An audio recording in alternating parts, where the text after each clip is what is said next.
Sir sir एक minute.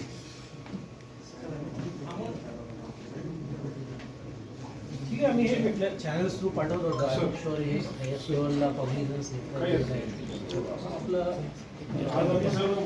One day extend from वरती ठेवलं सगळ्या बातची अशी भावना सगळ्या बातची अशी इच्छा होती आज आपण कोणी हा कारण की ह्या भावना सगळ्यांपर्यंत देशात पोहोचल्या पाहिजे आणि हा त्यांचा नेटिव्ह डिस्ट्रिक्ट आहे, नेटिव्ह प्लेस आहे. त्यामुळे ॲटलीस्ट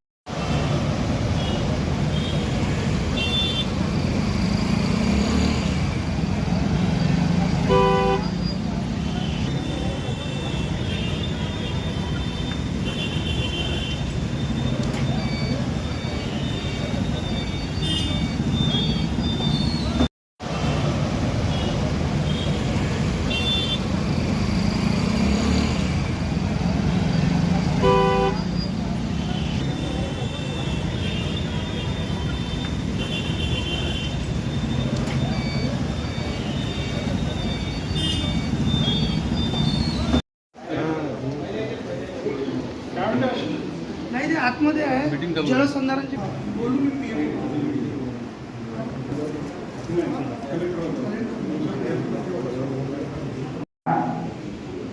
देशातील प्रमुखावर हा जोडा फिरवला गेला, परंतु तो लोक ज्युडिशियरीतल्या न्यायाधीशाकडे जरी असं न्यायाधीशाच्या विरोधात जरी असं कृत्य झालं तर ते निषेधास पात्र राहीलच.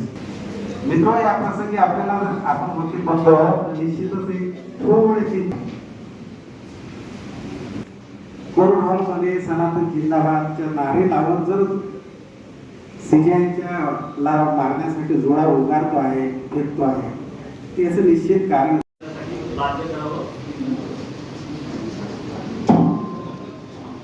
बंद होत आहे.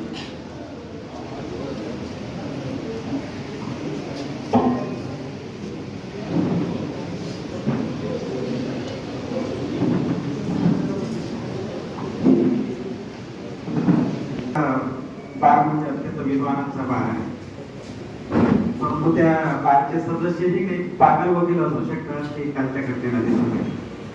निश्चितच आपला बार खूप चांगला आहे.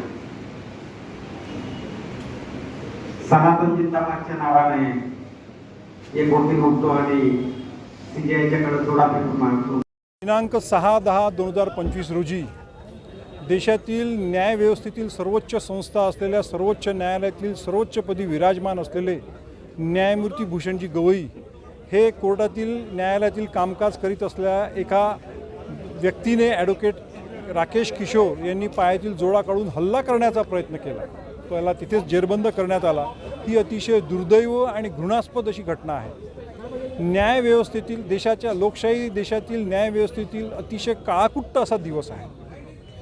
काही लोक त्या व्यक्तीला माथे फिरू म्हणत आहे, परंतु मी त्याला माथे फिरू म्हणणार नाही. उलट विचारपूर्वक त्यांनी हा काल सर्वोच्च न्यायालयाचे न्यायमूर्ती श्री भूषणजी गवई यांच्यावर एक भ्याड हल्ला झाला.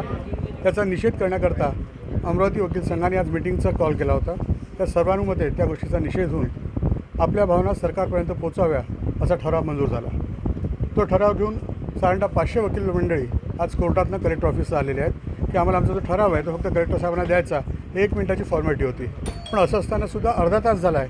सगळे वकील मंडळी इथे खोळंबलेली आहे, परंतु या वकील मंडळींना वेळ देण्यापुरता सुद्धा त्यांना वेळ नव्हता. या गोष्टीकरता किंवा या वागणुकीकरता सर्व वकील संघातर्फे रोष व्यक्त करण्यात येत आहे.